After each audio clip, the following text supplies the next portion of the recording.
Hello' নমস্কাৰ সকলোকে মোৰ ফেচবুক পেজলৈ স্বাগতম জনাইছোঁ।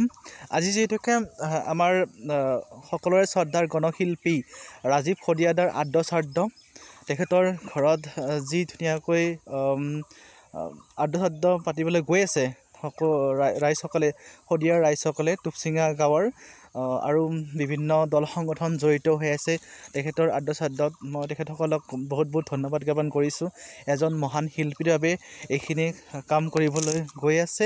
মই এটা ভাবোঁ যে এইজন মহান শিল্পীক যেনেদৰে মৃত্যুৰ পিছত তেখেতক যেনেদৰে আদ্যশ্ৰাদ্ধৰ পৰা তেখেতৰ যিবিলাক আমাৰ গীত, তেখেতৰ গীতবোৰ যেনেকৈ অসমৰ ৰাইজে উপভোগ কৰিছে মৃত্যুৰ পিছত, কিন্তু মৃত্যুৰ আগত তেখেতে উপভোগ কৰিব নোৱাৰিলে আৰু তেখেতক কোনো ধৰণৰ গণশিল্পী বুলি সন্মান কৰা নহ'ল। মৃত্যুৰ আগত যদিও কৰিছে, হয়তো ৰাইজে সিমান অসমৰ ৰাইজে দেখিবলৈ নাপালে, কিন্তু সেইটো আচলতে বহুত দুৰ্ভাগ্যজনক কথা। আৰু আচলতে সেইটো ঘটনা হ'ব নালাগিছিল। কোনো শিল্পীৰ ক্ষেত্ৰতে যাতে মৃত্যুৰ পিছত তেনেকুৱা ধৰণৰ সেইবোৰ যাতে নহয়, আমাৰ অসমৰ ৰাইজসকল সজাগ হোৱাটো উচিত। কিয়নো যিসকল এতিয়া বৰ্তমান শিল্পী আমাৰ মাজত জীয়াই আছে, তেখেতসকলক আমি সন্মান কৰাটো উচিত।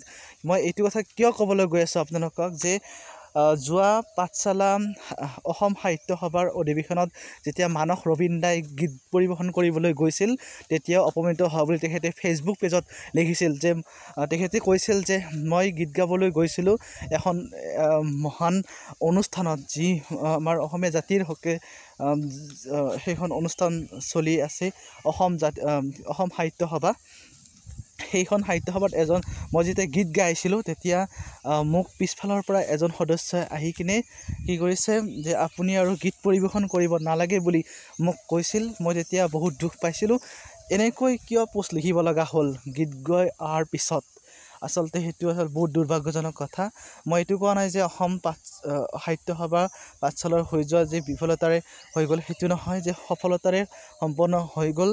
আৰু তেখেতসকলে আমাৰ জাপিটোকো বিশ্বৰ মানুহক দেখুৱাবলৈ সক্ষম হ'ল। গিনিজ অফ ইণ্ডিয়াত নাম অন্তৰ্ভুক্ত হ'ল। বহুত ভাল লাগিছে। মই এজন অসমীয়া হিচাপে বহুত গৌৰৱবোধ কৰিছোঁ সেইটোক লৈ। আৰু যিটো আমাৰ চাহ বাগানৰ যিটো নৃত্য, সেইটো আমাৰ মুখ্যমন্ত্ৰী ডাঙৰীয়াই পদক্ষেপ হাতত লৈছে। সেইটোৰ বাবে মই ধন্যবাদ জ্ঞাপন কৰিছোঁ আমাৰ মুখ্যমন্ত্ৰী ডাঙৰীয়াক। আৰু ভাল কাম কৰিব বুলি মুখ্যমন্ত্ৰী ডাঙৰীয়ালৈ বহুত ধন্যবাদ, বহুত আশা কৰিছোঁ। তেখেতক তেখেত আমাৰ অসমখনৰ সপোনবোৰ পূৰণ কৰিবৰ কাৰণে আমাৰ ৰাইজে তেখেতক ভোটদান কৰি কিনে জয়যুক্ত কৰাইছোঁ, এজন মুখ্যমন্ত্ৰী পদত বহাইছোঁ। তেখেতক বহুত ধন্যবাদ মই এজন নৱজন্ম হিচাপে। আৰু কি ক'ম, আচলতে মই এটা কথাই ক'ব গৈ আছোঁ যে এজন আমাৰ শিল্পীক যাতে মৃত্যুৰ আগমুহূৰ্তত, অৰ্থাৎ জীয়াই থকাৰ দিনকেইটাত আমি সন্মান কৰিব লাগে। কিয়নো তেখেতসকলে ইমান কষ্ট কৰে, আমাৰ অসমীয়া জাতিটোৰ কাৰণে তেখেতে কষ্ট কৰি আছে। আমাৰ জুবিন দাৰ কথাই কওঁ, জুবিন দাই ইমান হাজাৰ গীত গালে, কিন্তু তেখেতে যেতিয়া এটা মন্তব্য কৰে, বেয়া মন্তব্য কৰে, তেখেতক আমি বহুত গালি গালাজ পাৰোঁ। কিয় ইমান গালি গালাজ পাৰোঁ মই সেইটো নাজানো। আচলতে তেখেতে কিমান কষ্ট কৰি জাতিটোৰ কাৰণে গীত গাই আছে, হয়নে নহয় ৰাইজ? তেখেতক আমি কোনো ধৰণৰ বেয়াকৈ ক'ব নালাগে। মই ভাবোঁ যে যিসকল আমাৰ শিল্পী এতিয়া জীয়াই আছে, আমাৰ জাতিটোৰ হকে কাম কৰি গৈ আছে, তেখেতসকলক আমি উৎসাহ দিয়াটো প্ৰয়োজন।